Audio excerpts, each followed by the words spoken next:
So I bought this Heston Blumenthal thing like many years ago because, well, you know, I was young and stupid, and I'm still stupid, but I wanted to try like twice fried chips. You see that like the main thing at the top here is twice fried chips.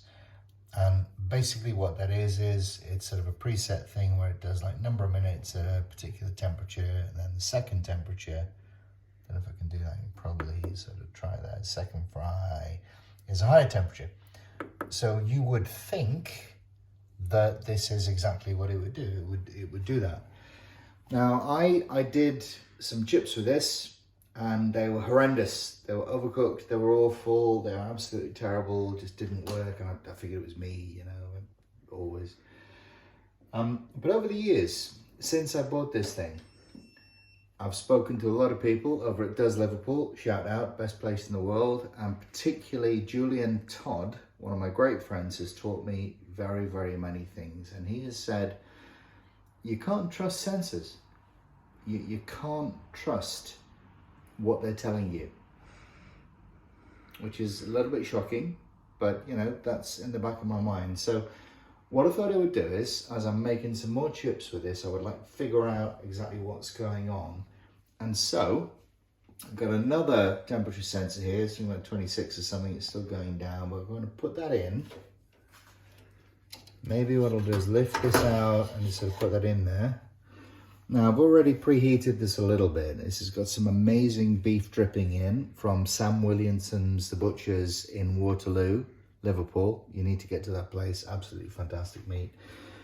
And so we're on about, what are we on, 110? It's going up a little bit, it's under 130, so we'll just sort of wait for that to stabilize. That's about right, isn't it? Yeah. So what we're going to do is we're going to do the start for twice fried chips, and that's 8 minutes at 130 degrees centigrade or Celsius, depending on your preference.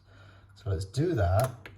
So that's now heating, and that's saying it's at 112, and that sort of corresponds reasonably well with what's going on with this sensor. This is a little bit faster, I guess.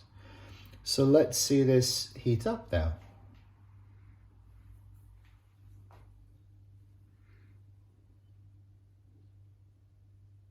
Wow, that's interesting.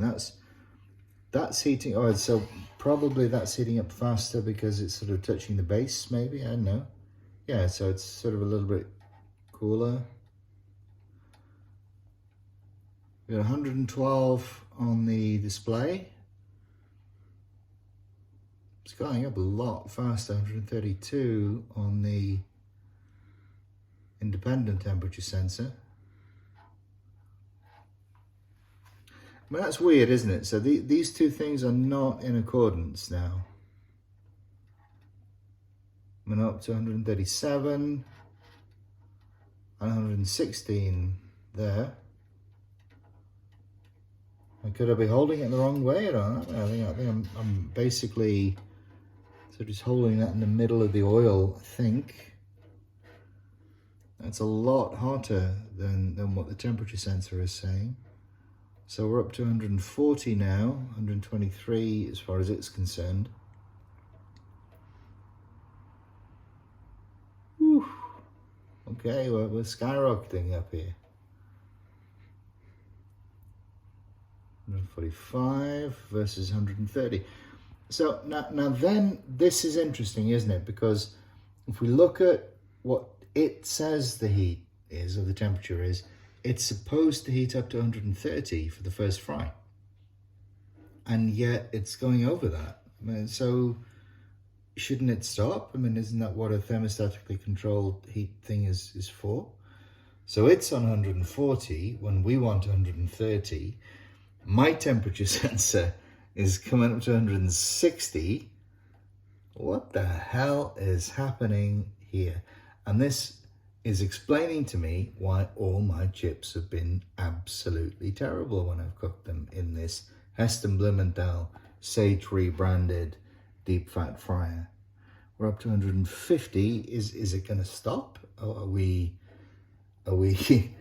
I mean, just keep on going, or don't need to put the fan on here, or what's happening?